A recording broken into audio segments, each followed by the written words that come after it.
I'd like to call the June 16th, 2026 Las Virgenes-Malibu Council of Governments Governing Board meeting to order. Will the Executive Director please call the roll?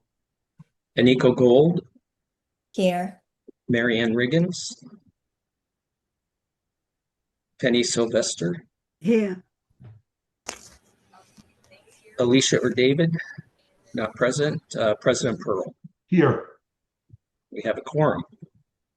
Thank you. Would anyone like to revise the agenda? If not, can I get a motion to approve? Penny Sylvester makes a motion to approve the agenda. I second. Terry, if you could please call the roll. Aniko Gold. Yes. Marianne Riggins.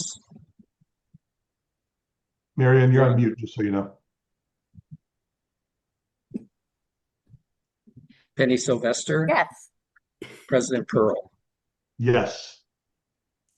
The agenda passes 4-0. Public comments. Terry, are there any members of the public who would like to address the governing board? I have not received any communication for public comment. Very good. We'll move on to the consent calendar. Would anybody like to remove any item from the consent calendar? Seeing none, if we could get a motion to approve the consent calendar as presented. Okay, go ahead. Aniko moves and Penny, you second? Yes, I do. Yes. We're a team today. Thank you. Terry, if you could please call the roll. Aniko Gold. Yes. Marianne Riggins. Yes. Penny Sylvester. Yes. Alicia or David. President Pearl. Yes. Consent calendar is approved 4-0. Moving on to informational items. Our first item is the Regional Smart Cities Fiber Network Project Update, and I would ask Terry to give that report. Thank you. Following the last meeting, I consulted with President Pearl and we decided that it would be a good idea to put a written update instead of Jonathan and I just tag teaming on the status of the project. And Jonathan's out of the country today, so he's not participating with us. But he sent me this last Friday to include in the agenda that provides an update on where we are with each city and when we will be moving into that city for construction. And if anybody has any questions, I'd be happy to answer those. But I didn't think that I needed to go through each one in detail. Any questions on Terry's written report? I think it's very helpful just to see how the plans are progressing and when they'll be in each of our cities. But Terry will keep this updated and we can certainly discuss it at each meeting as the project moves forward. Any comments from any board members? Okay. I will say that we're continuing the meetings every other week with the city engineers also. And then regular meetings with the construction team. Very good. Terry, now your executive director's report, please. I purposely kept this short because I know this meeting is going to be long as a result of all of the action items, but I just wanted to highlight a few things. The items from the Smart Cities Fiber Network are on the agenda with the city manager's recommendation. That's item 7F for the internet service providers. I submitted the attached letter that's in the agenda on behalf of the COG for the Joint Powers Authority on the proposed wildfire JPA. The COG Coalition is going to have its second meeting on July 16th at Metro headquarters, and President Pearl and I have been invited to that along with the other presidents and COG executive directors. I've also attached a revised Measure M funding proposal that I've been discussing individually with the cities that includes taking $1 million out for the fiber project, just in case we have any overruns between now and the end of construction. And the balance of $13.6 million would be divided amongst the cities in accordance with the COG's previous population distribution. And that, and then we have a meeting scheduled with the city of Malibu in August at the with Metro, and we're going to meet with the city manager to go over exploring transit options for Malibu as requested by Mary Ann Riggins. So that concludes my report. I'll be happy to answer any questions. Any questions for Terry? Okay, and Terry, I would just note for the minutes that David Shapiro just arrived at the meeting Thank you. at 8:38. All right, city updates. We will start, as we always do, with Agoura Hills and Nate. Thank you. Honorable board members, good to see everybody today. I'll keep it brief. Like everyone, we are in our budget process and starting all of our summer events, including our beach bus. The one event I'd just like to highlight is our concert and drone show on July 5th. So invite everybody out for that. After 4th of July events that everybody's celebrating. And then just one other issue that I know we're all dealing with is the e-bikes in the parks and in the streets. We do have a collaborative process that we're working with the city of Calabasas and Westlake Village on right now to offer some classes and training, safety classes. So I'm hoping that will start to make a difference. We'll see some of those changes as we work with the sheriffs on that. With that, I'll turn it over to Penny for anything else. No, I'd just like to add that I'm going to be attending virtually another border forestry meeting this afternoon to do with Zone Zero. So it'll be interesting to see what updates we get on that. Very good. Thank you, Agoura Hills. Next is Kindon for Calabasas. Good morning, board members. Just a couple items to report. At our last council meeting last week, the city council approved our community wildfire protection plan. I know some of the other cities have been working on that as well. This is a big lift for us. I think it's 18 months in process. So we're excited to roll that out and use that plan to guide some future policies and actions. We also started our summer concert series. First one was on Sunday, and we will have another one in July and then August. And then finally, we are starting a project, and this is Measure M funded project. And so thank you, Terry, for your help on this. This is the roundabout at Calabasas Road and Moreau Road. That will be happening starting now in June, with work continuing through the summer. So we're excited to see that project finally come to fruition. And with that, I'll turn it over to Councilman Shapiro if there's anything else to add. Nothing else except wishing everybody in advance a happy, healthy, safe 4th of July. Thank you, David, and really good to see you. And thank you, Kindon. Hidden Hills is next. Gloria? Good morning. I'm not sure what's going on with my camera, like always, but it's acting up again. Thank you, board members. Council has approved our budget last week, and so we're very excited about that. Our Round Meadow project will begin next Monday, and we anticipated concluding in October. Also, Fiesta will be October 17th. You all received and saved the dates in February, and we will be sending formal invitations this week. And that concludes my report. Councilmember Gold, did I miss anything? No, thank you. Very good. Thank you, Hidden Hills. Joe, Malibu. Yeah, good morning, board members, fellow colleagues. Last week, we had the really neat ceremony to rename the Charmley Park Nature Center to the Walt and Lucille Keller Nature Center. Walt was the city of Malibu's first mayor, so that was a really special ceremony. And look forward to seeing our city rebuild parts of that park. It's a really special place on West Malibu.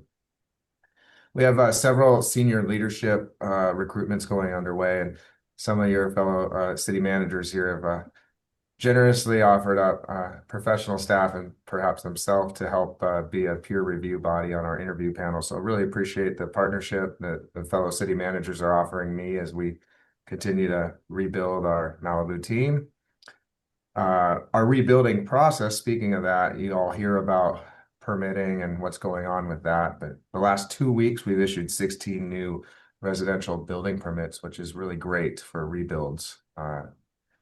So proud of our team for doing that. The city council will be discussing potential formation of a disaster recovery district on the eastern end of Malibu to help secure property tax growth revenues for future capital projects in eastern Malibu as part of the disaster area.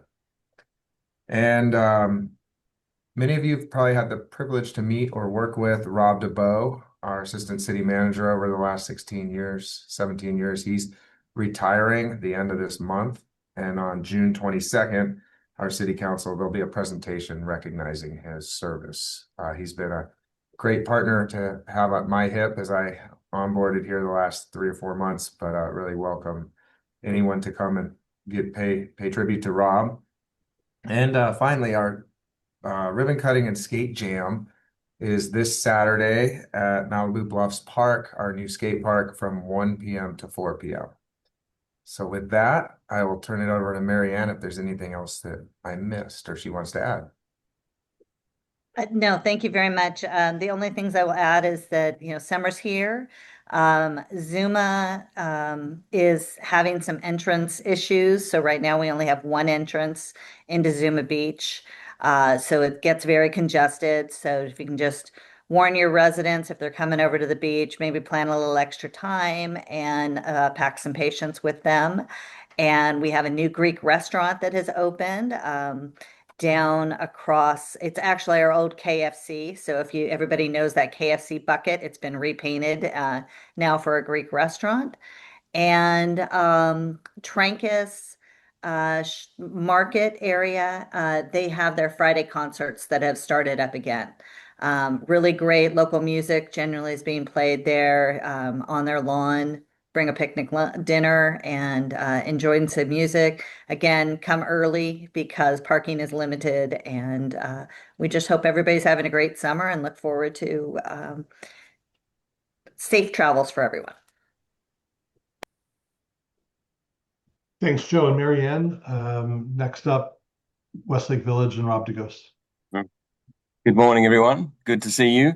We have a few updates from Westlake Village. One I wanted to mention was that our Veterans Honor Sculpture is installed. I've talked about this before. It's manufactured, installed right here in the Civic Center in the rear courtyard. Actually, I could turn my computer and show you, but I'm not going to do that because I want to invite you to a ceremony on June 25th at 5:30 to 7:30. We'll have some speakers, some food, some music to dedicate this Veterans Honor Sculpture, sort of tree-like. It's going to be quite an inspirational evening, I think. The program actually starts at 6 p.m., but we ask people to arrive before that. So, and again, that's June 25th, next Thursday at 5:30, and I'll ask Terry to send out the invite in case you haven't already seen it, so that all of you get it and you can share it with your fellow council members. So also wanted to mention that our strategic plan, our 2035 strategic plan, is coming to completion here. We have one final meeting with our Citizens Advisory Committee, and then it goes to the council for final review and approval on July 8th. And so this has been a long project, well over a year in work with the Citizens Committee. We've had council members Pearl and Kelly Honig as the designated appointed council members to work closely with staff and the citizens group, and very pleased with where we've come. We did a comprehensive review of the last 10 years and then really set a path for the next 10 years. So once we have that final document, I'll also send that to Terry so it can be shared with everyone. Obviously, it's Westlake Village focused, but it still might be of interest, I think, for you all to see what we did and the process that we went through and the outcomes of that work. We also approved our budget for next fiscal year at last week's council meeting. So that sets a path for next year to focus on the priorities that the community has and the council has. So very happy about that. And lastly, our summer is underway. We started with the high school, middle school jazz bands on May 29th. Then the following week, we had a soul band. And then this last Friday on the 12th, we hosted a watch party for the World Cup, which was USA Paraguay. in one of our parks. We had over 1,000 people attend. AYSO and all the soccer groups came out with the kids. So we had lots of activities. And USA won. It's 4-1. So that's pretty good. Now, this Friday, it's USA Australia. So I'm a little conflicted on that one. I'd like to see the Aussies do well. But we'll have to see. But anyway, things are well in Westlake Village. And President Pearl, Councilmember Honing, anything to add? I would just love to invite all of you to the Veterans Honor, as Rob mentioned, next Thursday. As you know, the wheels of government can sometimes move slowly, but always deliberately. And this is really the culmination of a 7.5-year effort that started sort of with a dream and an idea and took a long time to get to where we are. But I think it's going to be incredibly special for our city and our region and for veterans. So would love to have you out there if at all possible in your schedules. Okay, we will move on now to our partner updates, and we'll start with LA County Sheriff, but I don't see LA County Sheriff. So let's jump to Megan and LA County Fire Department. Thank you. Good morning, everyone. I don't have too much for you guys today. Our defensible space inspections are currently ongoing in all of our COG cities. So if any residents have any questions or anything, you can direct them to me, because I know that there were some changes to the addresses that received the inspection notices this year because the maps were changed by CAL FIRE. I don't think it affected our area too much, but if there are people that have not received these before, you can just direct them to me and we can help them out. One other thing is that we are planning on doing another prescribed fire project with MRCA within the next month, hopefully, if there is a weather window that is that works and that meets the prescription. So MRCA has already sent out a press release regarding this, stating that it will happen within the next month and that we as a fire department will give residents 72 hours notice before it happens. So as soon as that determination is made, I'll make sure that everyone receives that notice so we can make sure all the residents are aware, especially in Calabasas, because it's going to be more visible. It's going to be at the very top of Topanga, at Santa Maria Road and Dirt Mulholland. So it's technically in LA City's jurisdiction, but we will be completing the burn with MRCA and LA City Fire. So we're hoping that we get that weather window so we can complete that project before we get too deep into the season. And we did have a community meeting regarding the MRCA projects on May 20th at the Calabasas Community Center, which was pretty well attended. I think there were about 75 people between the Zoom and in person. So that went well. And yeah, we just want to make sure that everyone's informed. So I'll let everyone know as soon as we get that determination from Chief Smith. But other than that, I don't have too much. Hope everybody's doing well. Very good. Megan, thank you. And thanks to the fire department for all that you do. Next up is LA County Supervisor Horvath. Daniel, are you available? Hello, yes, good morning, everyone, and I'll keep it really short and sweet. I'll just wish everyone a very happy Pride Month and say that I don't have any updates. Thank you so much. Very good. Thank you, Daniel. Moving on to California Highway Patrol and Officer Ramstead.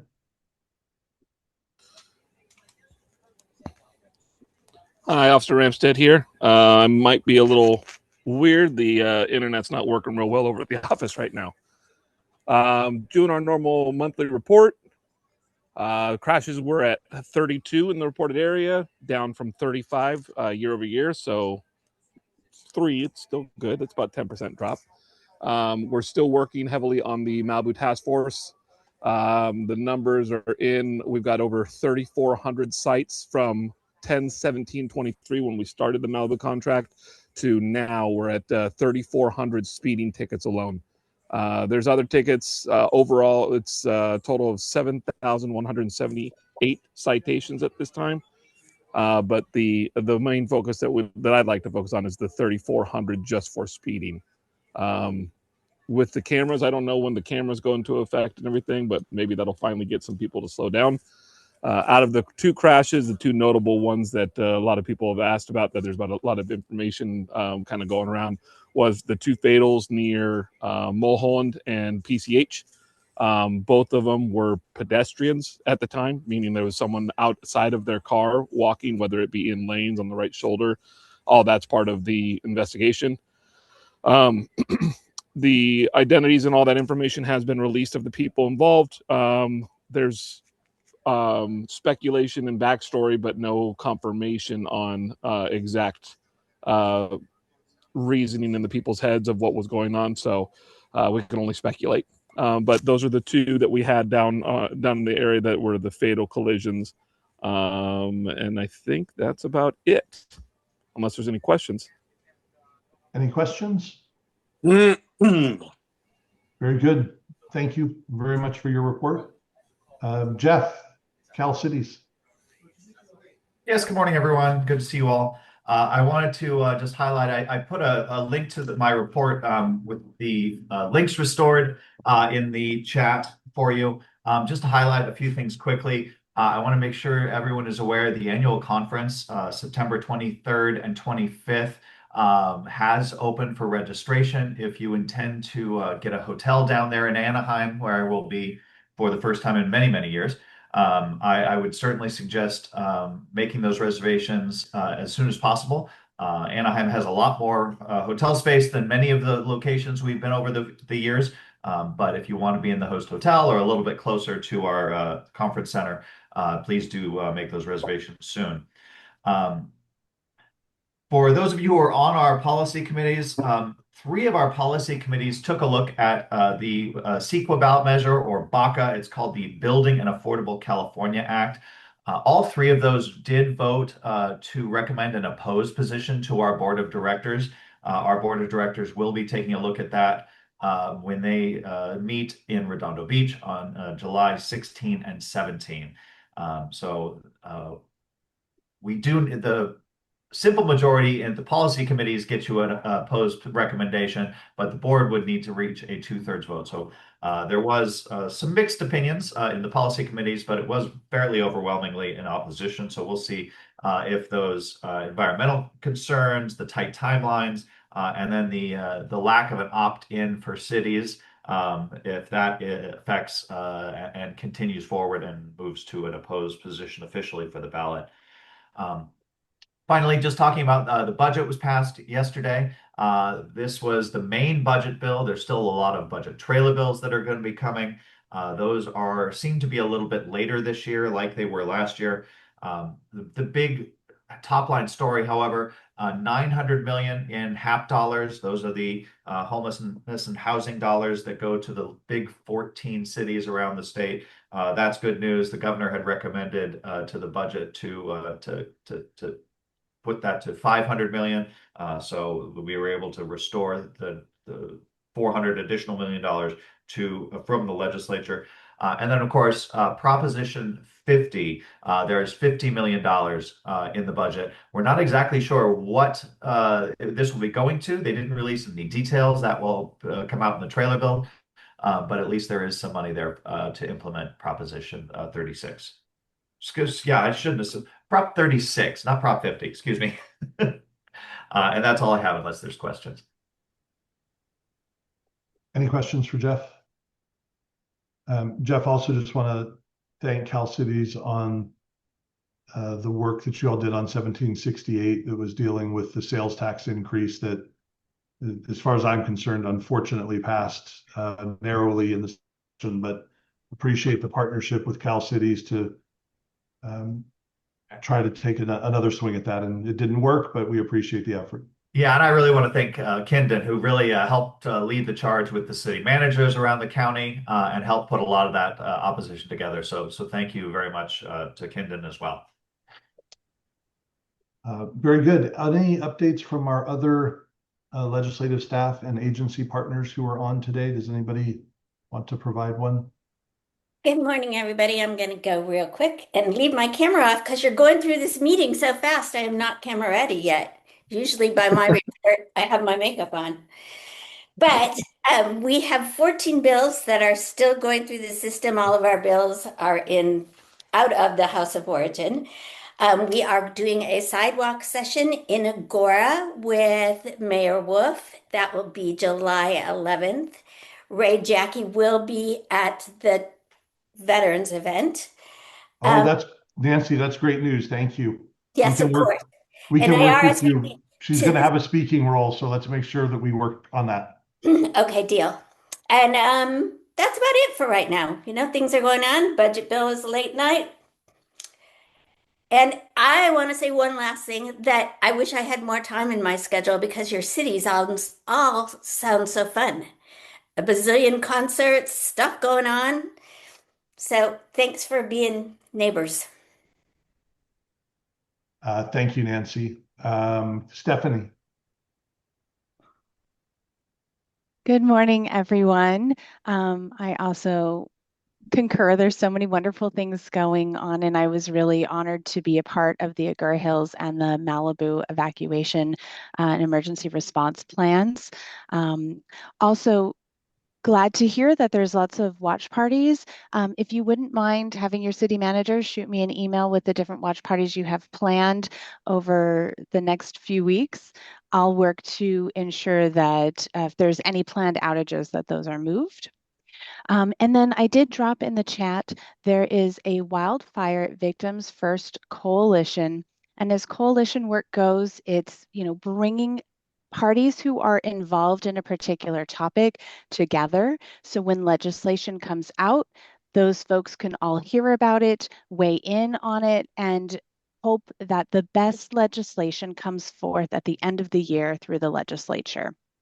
Not everybody always agrees who are coalition members on a particular bill, and being a coalition member does not mean that you are automatically supporting or opposing a bill. So I really wanted to highlight that the Wildfire Victims First Coalition really is looking at victims first. Wildfire victims need to be supported urgently. We need to have stabilization of insurance for homeowners here in California. And so I dropped that information there. We are looking for, if there's an individual council member, if there's a victim of a fire who's interested, I just want to broaden the awareness about this coalition. Right now, there's over 200 individuals and organizations who have joined. Thank you. Very good, Stephanie. Terry, did you want to? I'll wait. I'll wait till Okay, very everybody's good. done. We'll put you at the end, Terry. Gabby, you're up next. Hello, I'm Gabby Markley. I'm with LASA as a community relations coordinator in the government affairs team. I wanted to talk to you all a little bit about the notice of suspension that LASA received from HUD late last week. We received that on Thursday, and while we're still waiting for information about what this means in terms of funding, we are pushing back against it. We do plan to dispute this with HUD. And just based upon the initial review, it seems like this is a pretty unfounded concern. I mean, it seems like it's an attempt to kind of pull resources from the Los Angeles COC generally. And so we will be fighting against this to get it corrected. If you have any questions, you're free to reach out to me. My email is gmarkley@lasa.org. Terry also has that as well too. But if you'd like any more information, I'm happy to send that along. We're still really not sure what this means, especially for some of the independent cities and programs that we do fund. But I'm happy to keep you guys afloat as I hear more information. And this is pretty in line with the federal government's attacks from things like the NOFO, which they changed the NOFO this previous year to include some really interesting items, including not having any negative press, which is a very strange point for the federal government to include in a notice of funding opportunities. So we'll keep you guys more afloat, but if you want to discuss that further, feel free to reach out. I'm happy to discuss that. Gabby, thank you very sorry. much. One more thing. This also may impact the homeless numbers coming out. So normally the homeless count numbers come out in mid-June to early July. And it's not really clear when that's coming back. We already knew that the homeless count numbers were probably going to be delayed from HUD. But seeing as we are pushing back against the suspension of the funding of the Los Angeles COC, we don't know how this will impact them releasing our numbers. This is a major concern. We want to make sure that you are all receiving the numbers from the homeless count. And I know Terry and other folks here work really hard to get that data. So I will let you know when I hear anything sooner, if we can release those numbers. But generally, I think we do wait for HUD to release the numbers, and then we will do a larger press release. I'm not sure with this current administration if that's still going to be the case, but I will keep you all afloat on that. Very good. Thank you for the update. And Karen. Thank you so much. Karen Swift, Deputy Executive Officer in Community Relations. Just two quick updates from LA Metro. Metro is the official transit provider of the World Cup. So if you're not staying in watching a watch party in one of your amazing cities and you want to go down to Los Angeles Stadium, I'm going to drop the Zoom link for how you can connect, probably for you all from Pierce College. So you can either make a parking reservation, or if someone loves you enough to drop you off, or you can take Uber. It's $1.75 to ride Metro, which is a pretty good deal all the way to SoFi Stadium. So that's thing one. Thing two, I wanted to highlight, and Terry, this may have been in your report, but I wanted to just draw this board's attention to the next ad hoc board composition committee meeting. You all had taken a position a couple of months back when Metro Board Director Ara Najarian was here. That committee will be meeting on Monday, the 29th from 9 a.m. to 11 a.m. They've been taking up a series of alternatives that staff had been presented. You all have taken a position. Several other COGs took similar positions as you all. I saw one came in yesterday, Terry, from San Gabriel Valley COG. So I think many of the COGs have landed where you are, but we just wanted to make sure that everybody was aware that that is moving through the Metro board. And Terry, I'll follow up and just send you the whole packet that you can share with the board of all the materials, just in case anybody wants to study them and wants to submit comment directly at this point to the committee. Staff aren't really accepting comments. We're routing those all to our board clerk for the committee's consideration. Thank you. Very good. Thank you, Karen. And Terry. Yes, I just had one thing that I wanted to throw in, that I appreciate the partnership that the COG also has, in addition with all of you, with the California Public Utilities Commission. Hope Chrisman let me know that AT&T has gone directly to the FCC with regard to trying to get around their responsibilities for the carrier of last resort.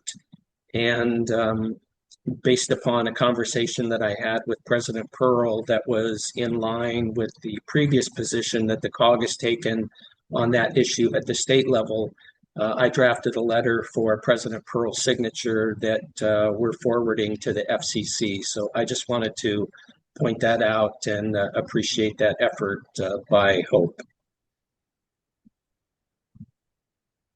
I also appreciate, Terry, your effort in getting that letter done, and we'll get that submitted here shortly, but thanks for all your work on that.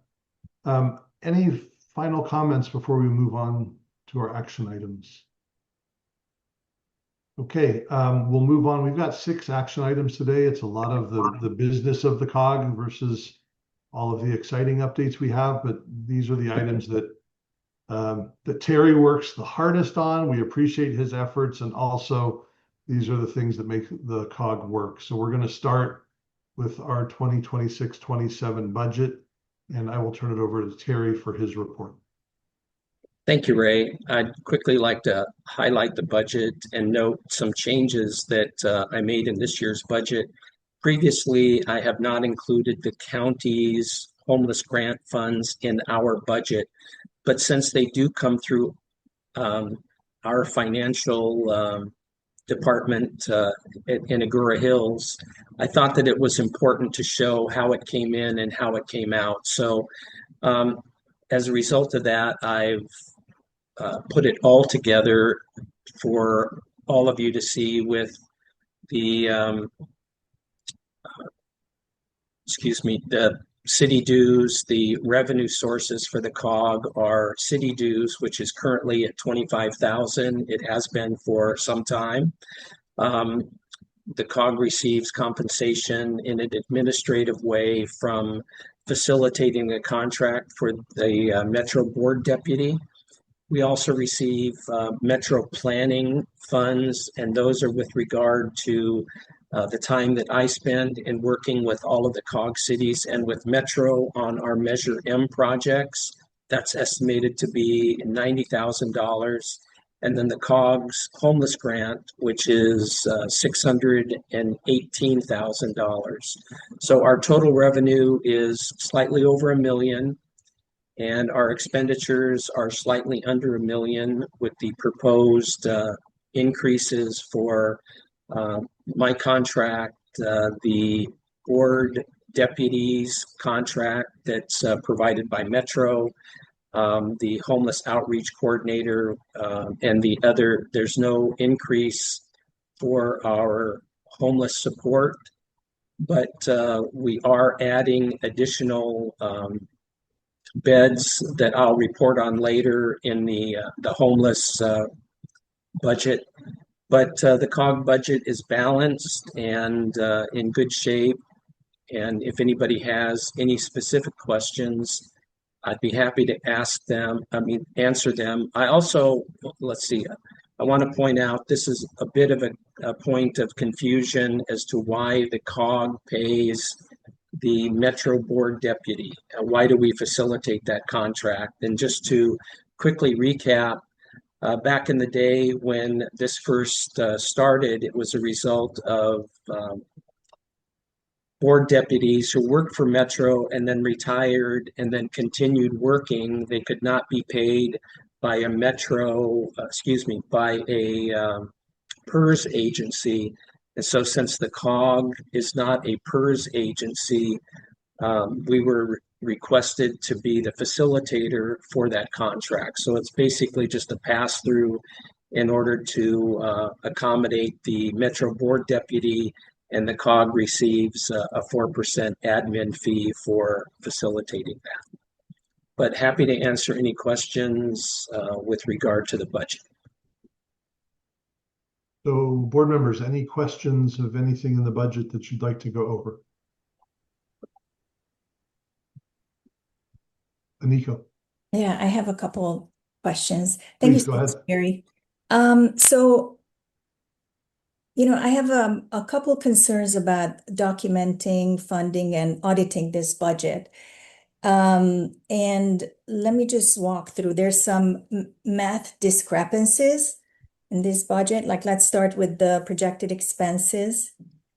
The Metro Board Deputy Consultant is listed as $163,944, but when I looked at her contract, the annualized amount is less than that. And then the other issue I found that problem solving is listed in this budget $47,176. And then in the actual contract is listed as $47,206. So there's a $30 difference. Terry, you want to chime in?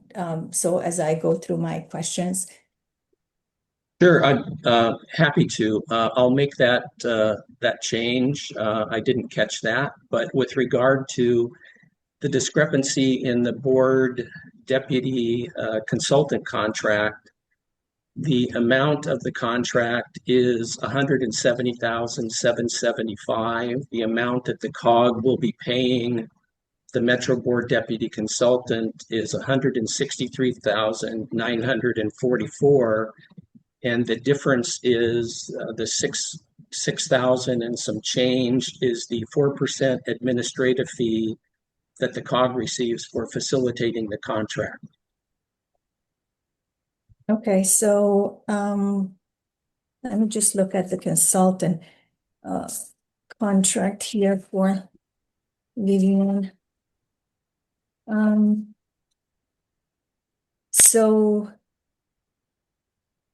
Okay, so her compensation is listed in her contract as $13,662.03.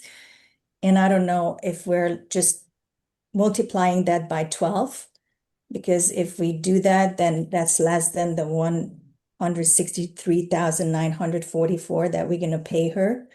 Maybe it's calculated in a different way. I don't know. I just did the math and it's just I can do it right now, 1 second. So it's 13,662.03 times 12. Okay, that's actually good. Okay, fine. And then what do you say to the problem solving, which is, there's a $30 discrepancy. You can make that change, right? Yes. Okay, then I have another question. So let me see.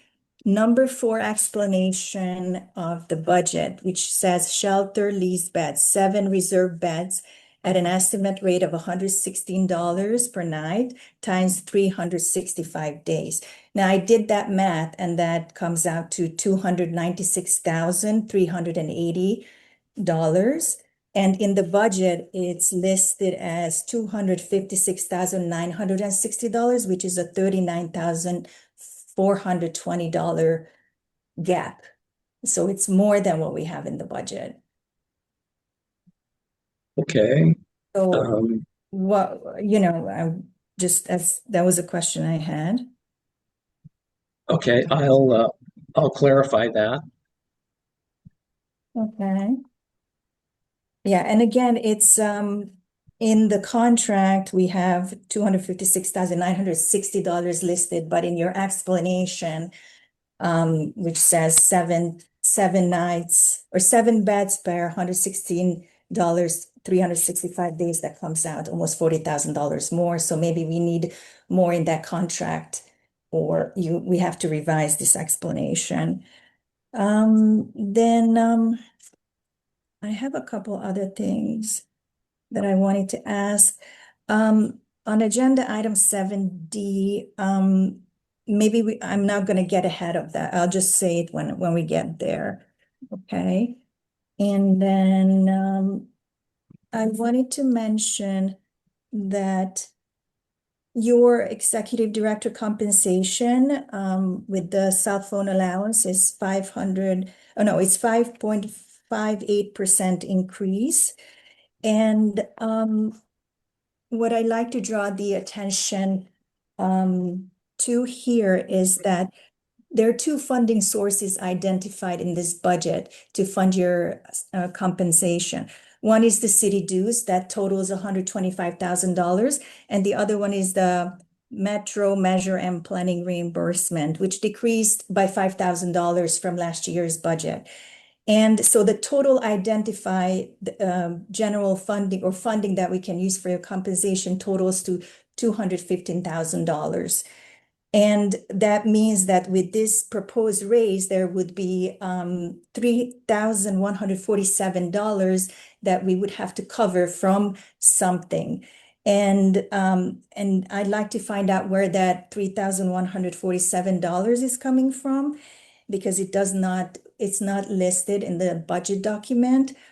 And if that means that we would have to increase our yearly dues, the $25,000 that we pay, we obviously have to take that back to our member cities. Because that's something that our city council has to opine on, right? And then let me see. 1 second. I have a couple other things. I just want to make sure that no restricted funds are used for your compensation. And again, it's not clear from this budget document. I would love to know why the measure and reimbursement went down from 95,000 from last year to 90,000, but maybe this is something that Metro sets. And I would also, yeah. If I could touch on that quickly, Yeah. the Metro compensation is based upon the actual billing that the COG submits. And so when it's listed in the budget, it's generally an estimate, because I don't know exactly, how much time I'm going to spend. And so that's why it went down slightly. I had increased it slightly last year, thinking that because of the fiber project that I would be spending a lot more time on our Measure M projects. And while I am spending a lot more time, I didn't spend as much time as I estimated I would in the budget. And I didn't show in the budget, I didn't show the reserves that the COG has carrying over every year.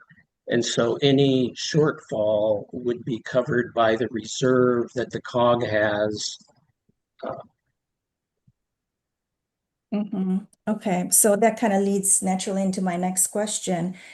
In 2020, we reviewed, I wasn't on the board yet, but reviewed the amended and restated joint exercise of powers agreement for our COG and accepted it.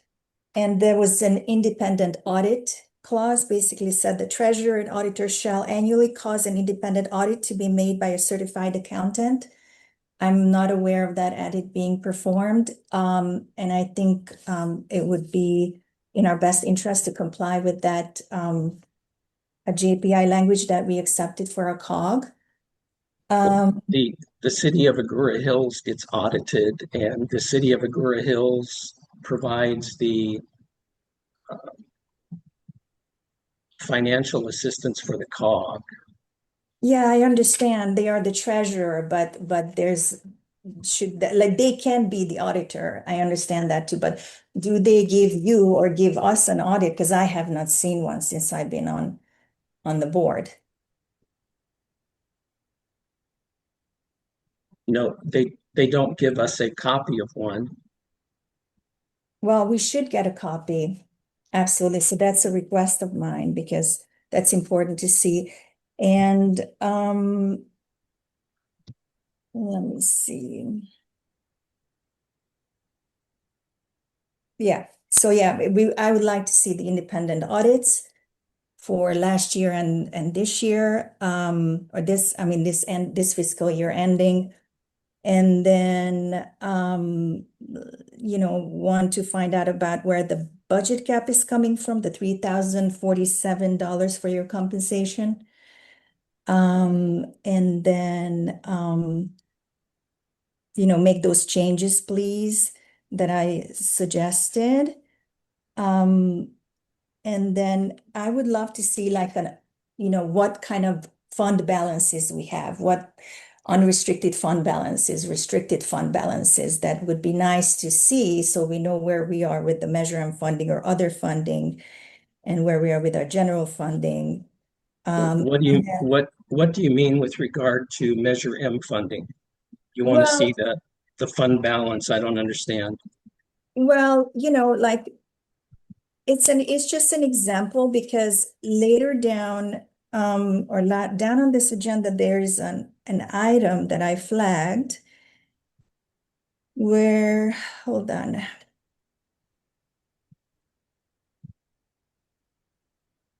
Yes, that's basically item number 7D, in which we state the 26-27 allocation is $266,000. Anika will get to item I know, 7D. but I'm just responding to him that there's a fund balance that's going to be growing, and how are we keeping track of that? How does the board keep track of that fund balance that's going to be accumulated on our behalf? So, Aniko, I appreciate all the questions. One of the things I would just say to all of us,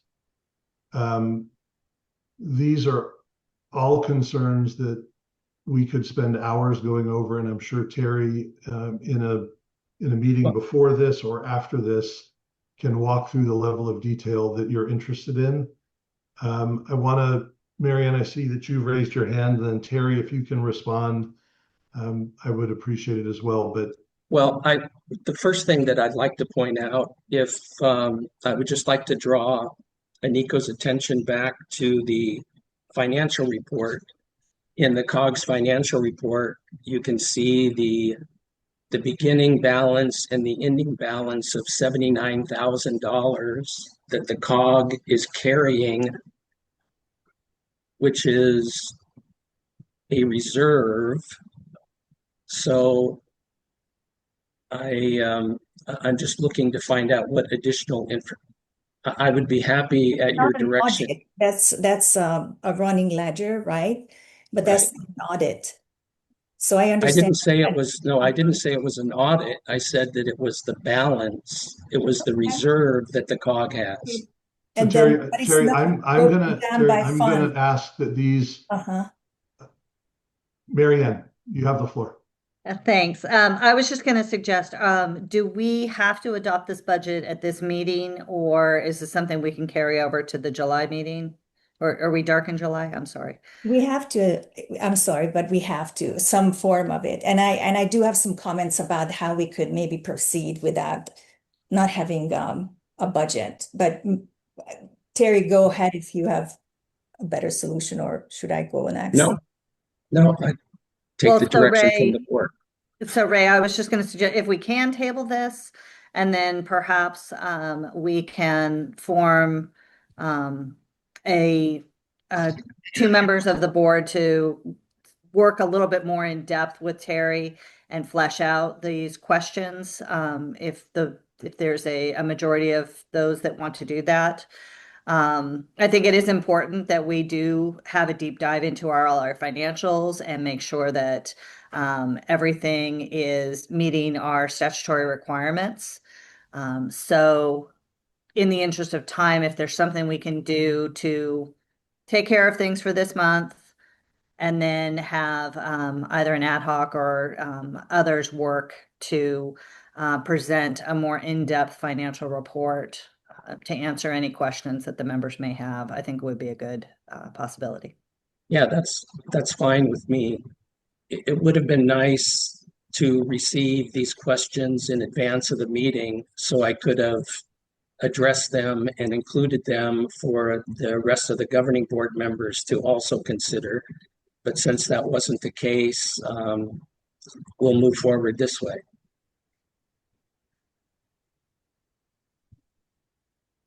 Okay.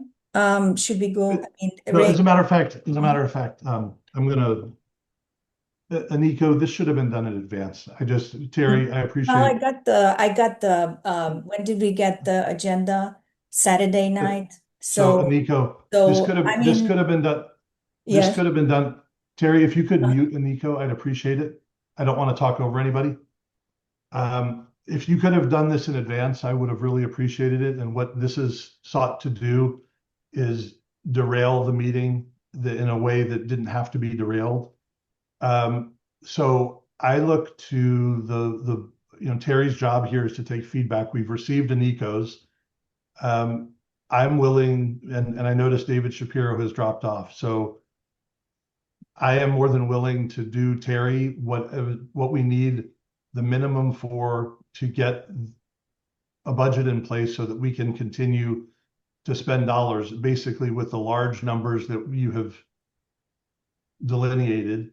And then we can go through all of Aniko's questions with a finer tooth comb and then report back to the board any adjustments, any budget adjustments or issues.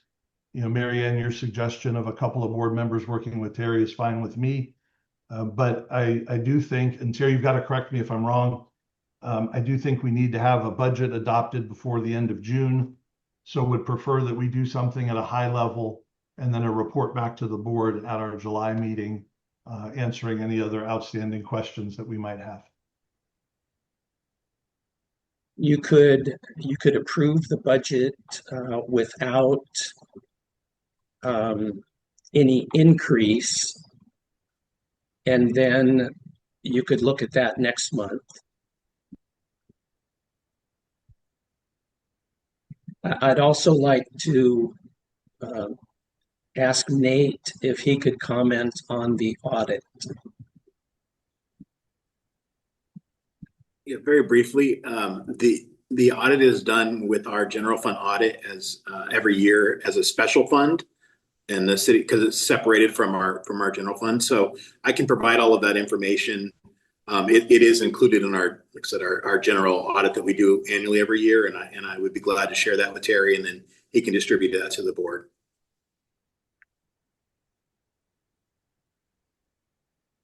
So Okay. if I were to make a motion to adopt a budget without any increases, how would the best way to that be worded? I would think that would suffice. So I'll make a motion to adopt a budget for the 26-27 year with the same allocations as the 25-26 fiscal year. I second. Terry, can you please call the roll? Nico Gold, Yes. Marianne Riggins, Yes. Penny Sylvester, Yes. David Shapiro, President Pearl. Yes. And so Terry, if we can then, with that budget being passed, if we could then go through the questions that remain from any of us, and then report back at our July meeting with the recommendations that include increases and just more detailed notes on whatever line items require more detailed notes, as well as whatever Nate can provide on the audit side. I just don't want this to pass. I don't want time to pass because we want to make sure that the full budget is adopted as presented with whatever minor changes need to be made. Would it be preferable, as Marianne suggested, that there be an ad hoc committee? Do you want to work directly with Nico and Nate? What is your preference, Terry, on how we proceed? It's up to the board. It doesn't really. Okay. So Marianne, your thoughts on just taking your comments on how you'd like to proceed? I'm happy with either option. I will volunteer, and I would suggest Nico be part of that ad hoc if the board chooses to go that direction. If not, if Nico wants to work with Terry and Nathan and bring back a report, it's really up to the board. Okay, Penny? I'm with the majority. I would be grateful if Marianne would stay involved on the ad hoc committee. Thank you. Okay, so I'll make a motion to form an ad hoc committee of a financial ad hoc committee to work with the executive director to get a detailed report of the financials for our COG. And I'm happy to join you on that committee. So that's my amendment. Do we need to form the committee first and then suggest the members, or can we do that all in one? And since this wasn't on the agenda, is it something that we need to actually agendize? I know on my council, we would have to agendize it before we could do it, but in the need for speed. I think since it's budget related, it could be acted on as part of the budget. Okay. So yeah, I made a motion, so Okay. If it's clear what it is that we're trying to do, and we can accomplish it with under the motion that I made, or I'm happy to revise it. Is there a second? I will second. Terry, can you please call the roll? Nico Gold, Yes. Marianne Riggins, Yes. Penny Sylvester, Yes. President Pearl. No.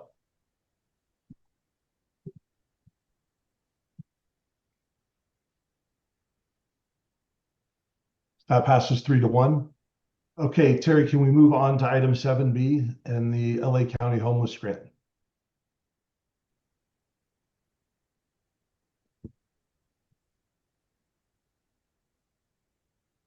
The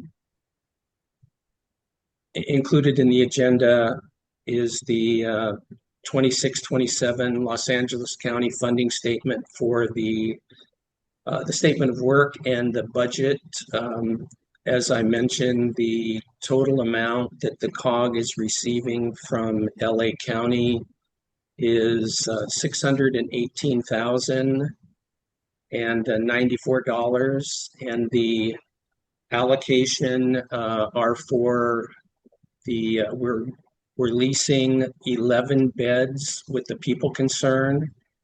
We're also including 47,000 and some change for problem solving. We have the funding for the outreach coordinator of 101,568, including a 5% increase for Gabriel. The licensed clinician is not included in this year's budget.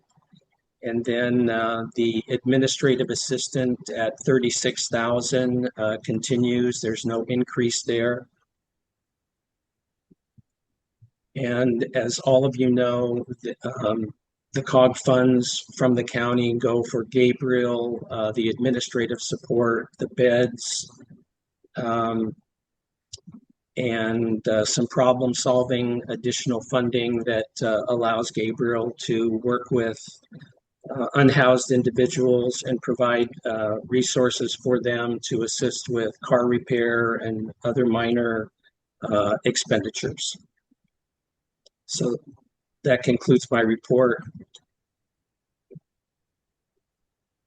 Terry, in light of the earlier vote in item 7A, are there any restrictions that we've placed on ourselves for this? No. So this, okay.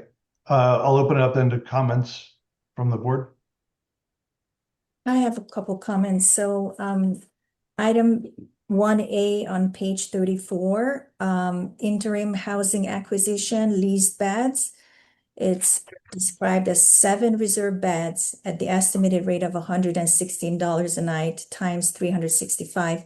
That totals to $296,380, and the budget here is for $256,960. So we would be short $39,420.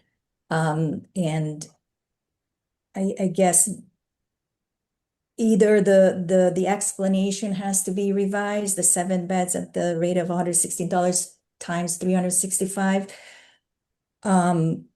Or maybe we need more money, but if we can't get more money because we are allocated that $618,094, then we have to revise this explanation because $256,000 will not cover for 7 beds at $116 for the entire year. Yeah, so that would be my only comment. So Terry, any reaction? No, but I'll clarify that with the with LA County and with the administrative support person that assisted in putting this budget together. Okay, Marianne. I was just going to make a comment first. I mean, I think given the actions that we took on 7A, I think that we all recognize that we will be coming back as soon as possible in order to have a proposed budget that's going to cover the remainder of the fiscal year. So I think in the short term, we can adopt what is identified here and make sure that when we bring forward the final budget, that it will include the cost to make these goals. So I'll make a motion to adopt 7B.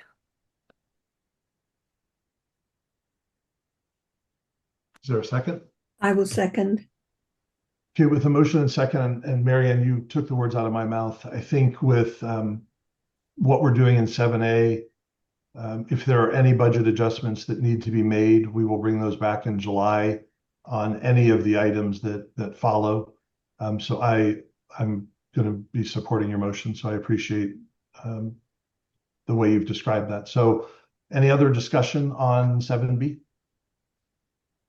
Okay, Terry, if you could please call the roll. Aniko Gold, yes. Marianne Riggins, Yes. Penny Sylvester, Yes. President Pearl. Yes, that passes 4-0.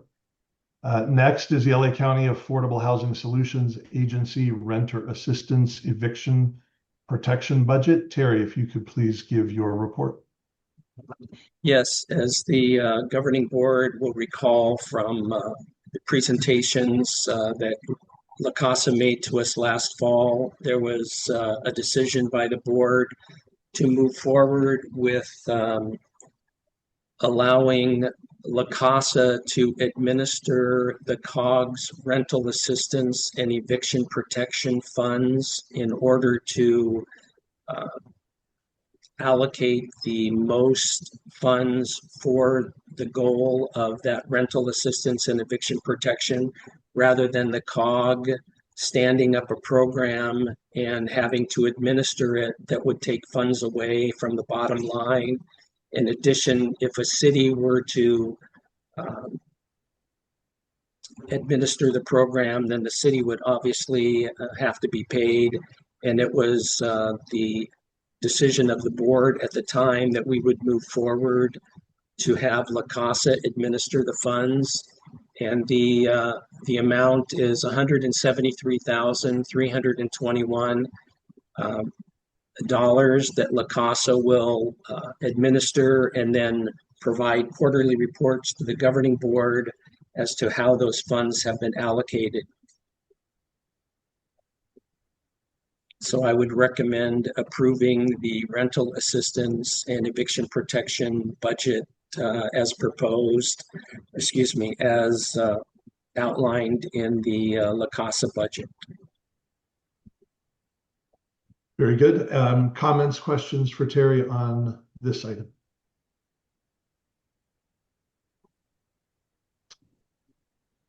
Okay, seeing none, is there a motion to approve the La Casa?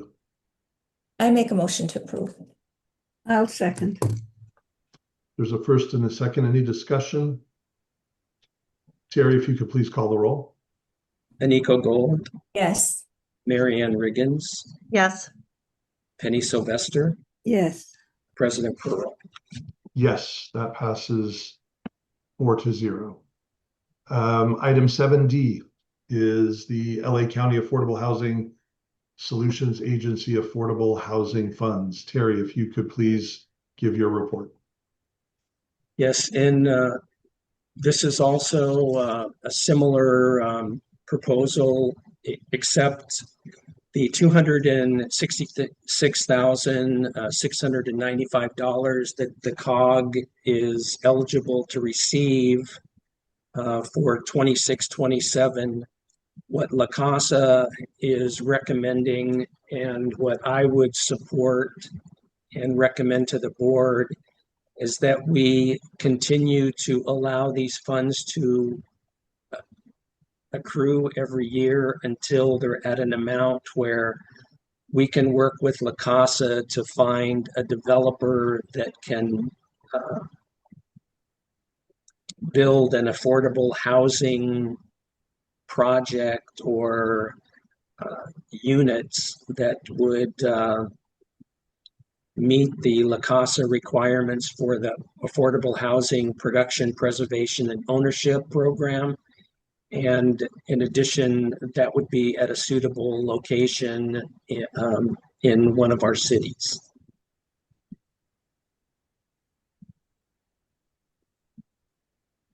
Jerry, is there a limit on how long we can retain those funds?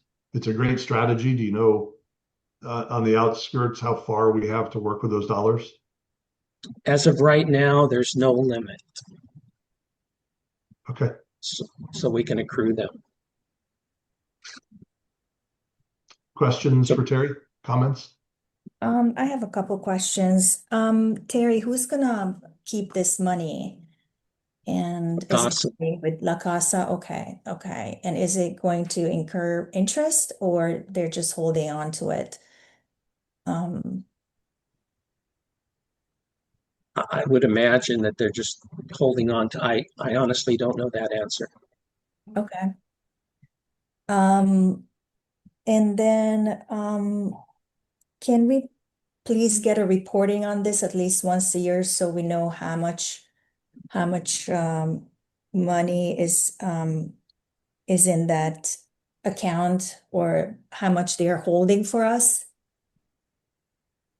So we we don't forget that, hey, the county has this big amount, or hopefully we'll get to that.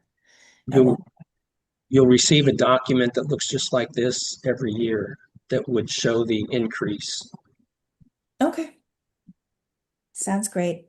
And yeah, I agree. I think it's best that we let this amount accumulate over years. Okay, any further discussion? If I could then have a motion for item 7D. I'll make the motion to approve item 7D. I second. Any further discussion? Terry, please call the roll. Aniko Gold, Yes. Marianne Riggins, Yes. Penny Sylvester, Yes. President Pearl. Yes. That passes 4-0. Item 7E are consultant contracts. Terry, if you could give a report on those contracts, please. Yes, the contracts that the COG has with individual consultants include my contract, the Metro Board Deputy contract, Gabriel's contract, and the homeless administrative support person, Jessica Flores. The proposed increase for my contract is 5% on the, and then a request to provide $100 allowance for a phone, just like we do with Gabriel Graham. And then the Metro Board increase, the Metro Board Deputy Vivian Rascalvo's proposed increase is based upon the amount that Metro allocated for the board deputies. And then, as I said, the contract with Jessica Flores for administrative support does not propose an increase. And if you would like to tie both of these to coming back as a part of the budget, I have no objection to that.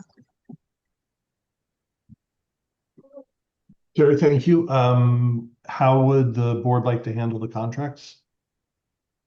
I have a couple of thoughts that maybe the board could consider. I think we could move forward with 3 out of the 4 contracts at this time because they're not funded from our general fund, so to speak, if you all agree. I would just make a comment on the Vivian Rescalvo, but it might be this suggestion might be too late because we already voted on the budget that we're not going to give any increases. So maybe this suggestion is null and void, but I just wanted to point one thing out on the Vivian Rescalvo contract. On page 8, item B, consultant shall be paid the full monthly compensation of $11,962.90. And earlier in the contract, $13,662.03 is noted. So maybe this is a mistake that need to be corrected. And then I don't have any comments on Gabriel's and Jessica's contract. Okay. The only, again, we already made the decision not to give increases, but I just want to reiterate that this 5.58% increase to Terry's salary, and I love you, Terry, it's not about that, but it would require us member cities to increase our contributions. So I think that we have to take that back to our cities, right? Anika, it is not a 5.5% increase. It is a 5% increase with a I know, $100 monthly but phone as an allowance. independent contractor, you know, Aniko, you bottom interrupted me and line. I'm not going to be interrupted. So if you could please either be silent or mute yourself, we could make this easy or hard. I'm going to go for easy and I have the floor. Is that clear? Seeing that it's clear, I am fine moving forward with 3 of these 4 contracts as the original motion in item 7A states, with one caveat. This is uncomfortable just because of everybody that's on this call, but since we're doing this in open session, I'm going to say this anyway. I think when a board or a council treats its staff in a manner that the executive director walks in hoping for and appreciating all the work that he has done over the course of a year, and then a board, in this case, the 4 of us, push off an increase, it really doesn't make that increase feel all that good. And eventually, Terry, you're going to get your increase. And I am sorry that we are in this position. I, for one, am totally comfortable. As Terry said, this would not require us to go back to our councils and get an increase in dues. There's money in the bank account, and the audit or the ad hoc committee's work can certainly work through all of these issues. I am comfortable not voting on Terry's contract, but I want the board to understand, quite frankly, how disappointed I am that we're at this point and unable to approve Terry's increase. I think it's a real shame. And we should have all done better to not be in this position, because quite frankly, the board doesn't look good. And I will speak for myself. I don't look good. I don't feel good. And I don't think this is right. And I don't think we handled it properly. Having said that, we are where we are. And in light of the budget vote we took in 7A, we're in no position, unfortunately, Terry, to approve your contract today. I would strongly urge us to ensure that when we come back in July, that Terry doesn't wait another day past that July meeting for this to be approved. So I think what we should entertain at this point is a motion on 3 of the 4 contracts for Gabe, Vivian, and Jessica. And Terry will come back at the July meeting after the work of the ad hoc committee is complete. I'll second. Any discussion? Okay, Terry, if you could please call the roll. Aniko Gold, Yes. Marianne Riggins, Yes. Penny Sylvester, Yes. President Pearl. Yes, that passes 4-0. And Terry, with my apology that we did not tackle your contract today. Moving on to item 7F, update on request for qualifications for ISP. Terry, if you could please give the report. Yes, thank you. As you will recall, as part of the COG's regional fiber project, the first phase is the construction of the project, which is underway. The second phase is to select an internet service provider who would operate, maintain, and expand this fiber network into the COG cities. The COG released a request for qualifications and distributed it in the internet service provider community. We received 2 qualified responses. A third response was submitted late and was not considered. The city managers and I and Jonathan Smith subsequently met a couple of weeks ago to interview the respondents. The city managers unanimously selected Cityside Fiber for the COG to begin discussions with, and for Cityside to begin evaluating the current project and how they would see move forward so we could have productive discussions. So it's the recommendation from the city managers that the COG begin discussions and negotiations with Cityside Fiber as the selected internet service provider for the COG's Regional Smart Cities Fiber Network project. Terry, thank you for your report. Comments or questions on this item? And also want to thank the city managers for the unseen work in all that has led to this point. So thank you for that as well. Any comments, questions for Terry? Okay, I will entertain a motion then for item 7F. Penny Sylvester so moves. I second. Penny move and Marianne seconds. Any discussion on the motion? Terry, if you could please call the roll. Aniko Gold, Yes. Marianne Riggins, Yes. Penny Sylvester, Yes. President Pearl. Yes. That passes 4-0 and finishes up all of the action items for today. Are there any general comments or questions or requests for future agenda items? Okay, seeing none, we will move on to our last item, which is just an announcement of our future meeting dates. City managers will meet on July 1st, and then the governing board again virtually on Tuesday, July 21st. Both meetings will begin at 8:30 a.m.